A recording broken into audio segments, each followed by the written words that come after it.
Hello, good day, my glorious families. I welcome you all to today's chapter of the day. Today's chapter is taken from the book of Ezekiel, chapter 36. Restoration of Israel's mountain. Son of man, prophecy to the mountains of Israel, and say, Mountains of Israel, hear the word of the Lord. This is what the Lord God says. Because the enemy has said about you, the ancient heights have become our possessions. Therefore, prophesy and say, This is what the Lord God says. Because they have made you desolate and have triumphed for the rest and have trampled you from every side, so that you became a possession for the rest of the nations and an object of people's gossip and slander. Therefore, mountains of Israel, hear the word of the Lord God. This is what the Lord God says to the mountains and hills, to the ravines and valleys, to the desolate ruins and abandoned cities, which have become plunder and a mockery to the rest of the nations all around. Verse 5, this is what the Lord God says. Certainly in my burning zeal, I speak against the rest of the nations and all of Edom, who took my land as their own possession, with wholehearted rejoicing and utter contempt, so that its pasture land became plunder.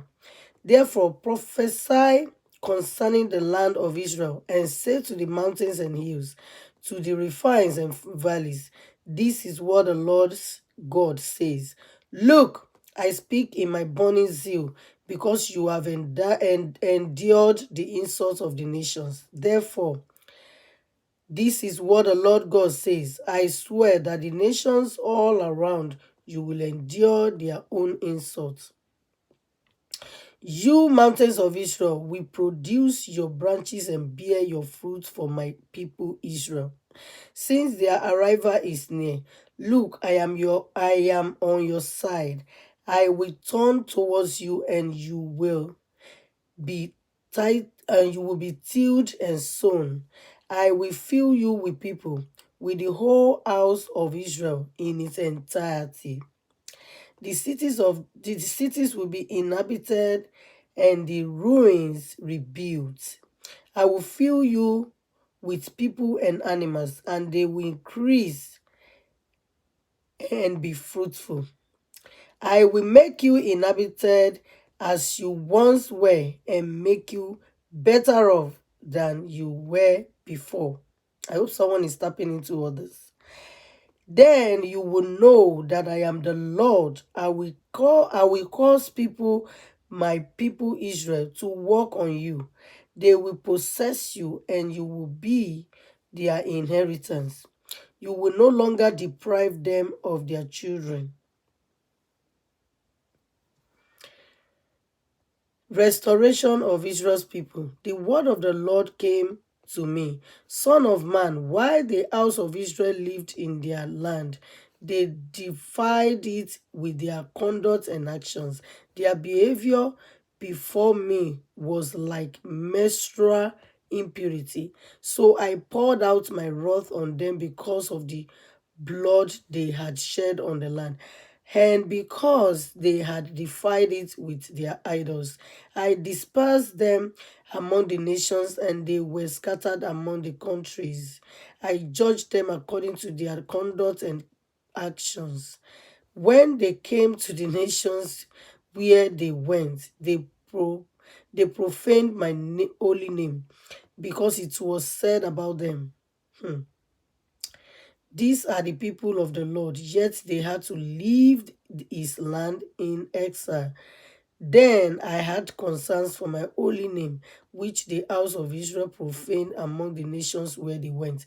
Therefore, say to the house of Israel, This is what the Lord God says. It is not for your sake that I will act, house of Israel, but for my holy name, which you profaned among the nations where you went. I will honor the holiness of my great name, which has been profaned among the nations. The name you are profaned among them. The nations will know that I am the Lord. This is the declaration of the Lord God when I demonstrate my holiness through you in their sight. Verse 24. For I will take you from the nations and gather you from all the countries and will bring you into you, and you will be clean. I will cleanse you from all your impurities and all your idols. I will give you a new heart and put a new spirit within you. This is a song. And renew right spirit within me. I will remove your heart of stone and give you a heart of a heart of flesh, so people can have a heart of stone. I will place my spirit within you and cause you to follow my statutes and carefully observe my ordinances. Verse 28. You will live in the land that I gave your fathers. You will be my people and I will be your God. I will save you from all your uncleanness. I will summon the grain and make it plentiful, and I will not bring famine on you. I will also make the fruit of the trees and the produce of the field plentiful, so that you will no longer experience reproach among the nations on account of famine. When you hear all the good things God did them, it will look as if.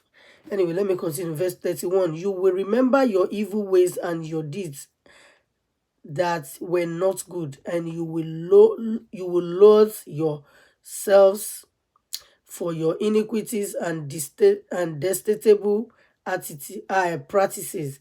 It is not for your sake that I will act. This is the declaration of the Lord God. Let it be known to you. Be ashamed and humiliated because of your ways, house of Israel. 33. This is what the Lord God says. On the day I cleanse you from your iniquities, I will cause the cities to be inhabitants, and the ruins will be rebuilt. The desolate land will be cultivated instead of lying desolate in the sight of everyone who passes by. They will say, this land that was desolate has become like the Garden of Eden. The cities that were once ruined, desolate, and demolished are now fortified and inhabited. Then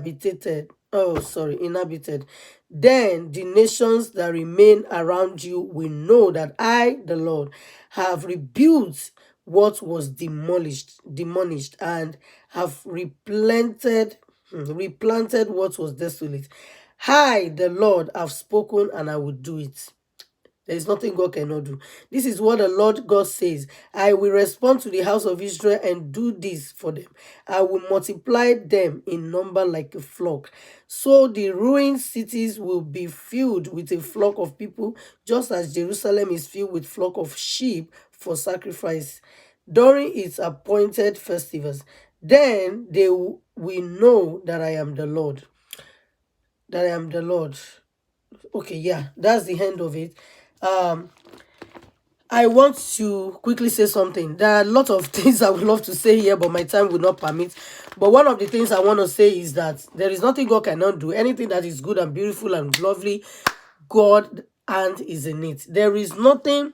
Then one other thing I want to say is that whatever that has gone wrong, whatever that has gone, there is nothing that is impossible for God to bring back. Like some people will say, oh, somebody doesn't have a womb or had complications, and the doctor will declare nothing will come out of it. Such woman cannot have baby. No, I don't believe that. Yes, scientifically it is true.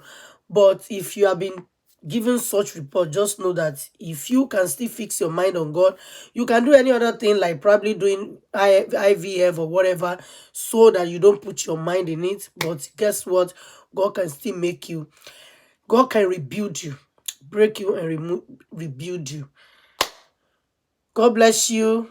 Just remember, there is nothing God cannot do. He can do anything. He can transform anything. Dry bones can speak again and come alive again. That is God for you.